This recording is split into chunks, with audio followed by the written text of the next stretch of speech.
Ordinarily, the period around Christmas time is not much of a newsmaker. Things quiet down, but we don't want to say anything is ordinary these days in the era of pandemic. And it is not. We have plenty to talk about on the roundtable today, and with us on the Skype boxes, we have Ed Pozzuoli, attorney with Tripp Scott in Fort Lauderdale and a former chair of the Broward Republican Party right there on top.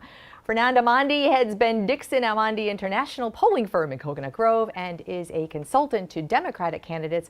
It is great to see you both. Welcome back. Happy holidays to you and yours.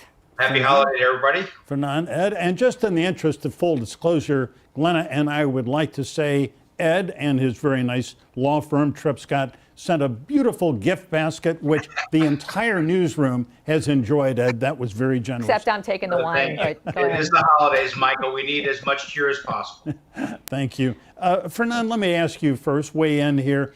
Governor Ron DeSantis, who we had invited to be on the program, said he would and then backed out. He doesn't much like to answer reporters' questions these days, which is his right, but he's refusing to take calls from all these mayors in Miami-Dade County. Mayor, Daniela Levine Cava, Francis Suarez, Mayor Hernandez and Hialeah. I mean, it's really, what do you make of this? What's going on? Well, it's shameful. It's disqualifying. It's malevolent conduct by a governor who simply does not care to provide information to the residents of Florida over the greatest disaster that Florida has ever faced, this pandemic, which has now killed over 20,000 Floridians, Michael. We have 1.2 million people that have been diagnosed with this, and the conduct of the governor is reprehensible. As you alluded to yourself, even Republican governors like Carlos Hernandez, the mayor of Hialeah, the mayor of the city of Miami, Francis Suarez, another Republican governor, he will not discuss things with them. That's why you have had to come on and give editorials in this broadcast denouncing Governor DeSantis. That's why the Miami Herald and the Orlando Sentinel had to sue Governor DeSantis. And, it makes me feel bad for Ed Pozzuoli, who's now going to have to twist himself into a pretzel to defend the indefensible. Yeah. Well, we know he's taken some heat, but let's have Ed Pozzuoli. Ed, explain from your point of view, why is the governor acting the way he is, and why won't he talk to the mayors who really want stricter rules on COVID-19?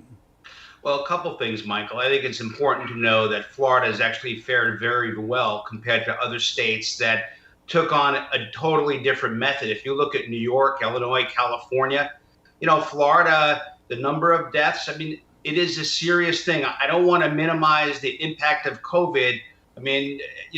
Whether or not we should, the protocols, we opened our law firm after we were allowed to under certain protocols. We took it very seriously. And no one is saying that. What we are saying, though, is that, there's still a Constitution, Michael, and we need to be able to have people earn a living and keep the economy open and all of the things that people enjoy. This isolation that some of those other states have had, like New York and California, they have not fared any better. In fact, New York has fared worse. Over almost twice as many people have died due to COVID in New York with the same basic population level, while they closed and shut down and destroyed small business all across New York City. Now, if you were a minority business owner in New York and you were forced to shut down by the government, to me, that violates your constitutional rights, and no one forfeited or set aside or froze or voided the Constitution just because of this pandemic. Okay, so let me just point out who is understanding the balance between the constitutional rights of people and the government forcing them to lock up as opposed to living their lives even under the risk of COVID. Yo, Ed. So I want to point out the obvious here, because it's not just the people in our boxes, but our entire community and state is so divided about what the governor is doing based on your politics. If you take politics out of it, here's the question, Fernand. The governor is doing messaging. That's what he's doing. By lack of message or what his message or the medium of the message, this is the message the leader of this state has decided is appropriate for the state. That is his way. So my question to you is, Do you agree or disagree that the leadership of the state has a responsibility to put out a message to get to its goals? To Ed's point, Florida, as spiky as we are at the moment, is doing better than most of the other states in the country. So is there a valid reason why the governor might be taking the lead on the type of messaging in this? Well, it's because he's a coward. He does not want to face the scrutiny that comes from the questions of people like you and Michael and reporters around the state and the country that ask these basic questions. Think of it this way. More people die in Florida every single day because of COVID than any hurricane that has come through the state. Yet if there were a hurricane, the governor has no problem being ubiquitous around the television dial. Well, because he knows the politics of this are horrible, he knows his conduct has been reprehensible, if not criminally liable, he refuses to do what this state was founded on in the tradition of folks like Reuben Askew, Bob Grant, and others. Provide transparency for data and information and lead with the public interest at heart. You even have, Glenna, members of the Florida Department of Health that work for and were appointed by this governor calling out his abhorrent conduct here and his unwillingness to lead. And it's because he's a weak, ineffective, and in this case, malevolent leader. All right. Well, Ed Pozzuoli, I know you disagree, but let me phrase it this way. The governor, Ed, is making a libertarian argument. He is saying government should not dictate to free people with constitutional rights, that they should wear masks, that they, can only eat at a certain time or a number of people. And he is saying people instead should act responsibly on their own. But then you look at the pictures. I mean, the Sun Sentinel had an article the other day showing, bars and restaurants, people right next to each other without masks. People, unfortunately, are not acting all that responsibly in South Florida, and the mayors want to do something about it. Why shouldn't they be able to? Michael, if someone denied your right of freedom of the press, you would be up in arms. If someone denies someone else's right, if the government comes down and forces a restaurant to close, after a small business owner put all of his earnings and his life savings at stake and closed them, that is the definition of government tyranny. And so when we talk about these things, the governor, all he is saying is, look, I took an oath under the Florida and U.S. constitutions to live up to those constitutional ideals. No one is saying, the governor is not saying to take appropriate precautions and be responsible. And in fact, the balance in Florida is working. So, I mean, is it working? Look, my heart goes out to the 20,000 people, Floridians, who perished because of COVID. But in New York, it's almost 40,000. And in California, it's 25,000. And so, look, the idea that you and I can drive on 95 and get into an accident,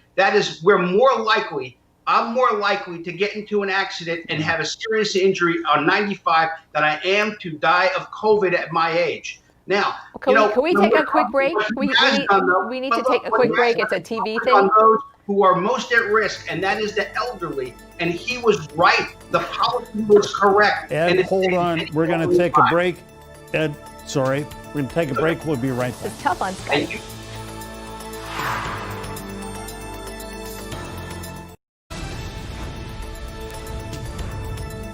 Welcome back on this Sunday on This Week in South Florida. We are joined on the roundtable with two old friends, Fernand Amandi of Benedictine and Amandi, and Ed Pozzuoli. Ed, let me ask you, as you well know as a good lawyer, no constitutional right is simply, free. I mean, you can't yell fire in a crowded theater.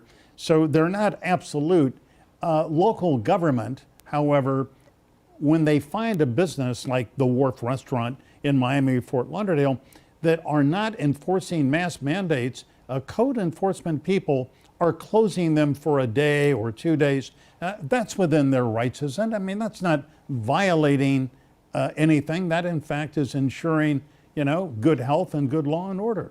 Michael, what we're doing is we're taking small business and turning them into scapegoats instead of trying to find a solution to allow them to survive under very difficult conditions. And so what you've got is, this idea that local government The science doesn't, by the way, translate that only 2% of the transmissions of COVID are shown or directed at restaurants. The rest, or majority of them, are individual gatherings at people's homes. So we got to begin to enforce those like we did in Oregon. I mean, my gosh. I mean, what happened to freedom, Michael? What happened to that? Well, I don't know where you get those statistics. They sound, frankly, a little suspect to me, but I'm not an expert either. Fernand, weigh in on this, would you?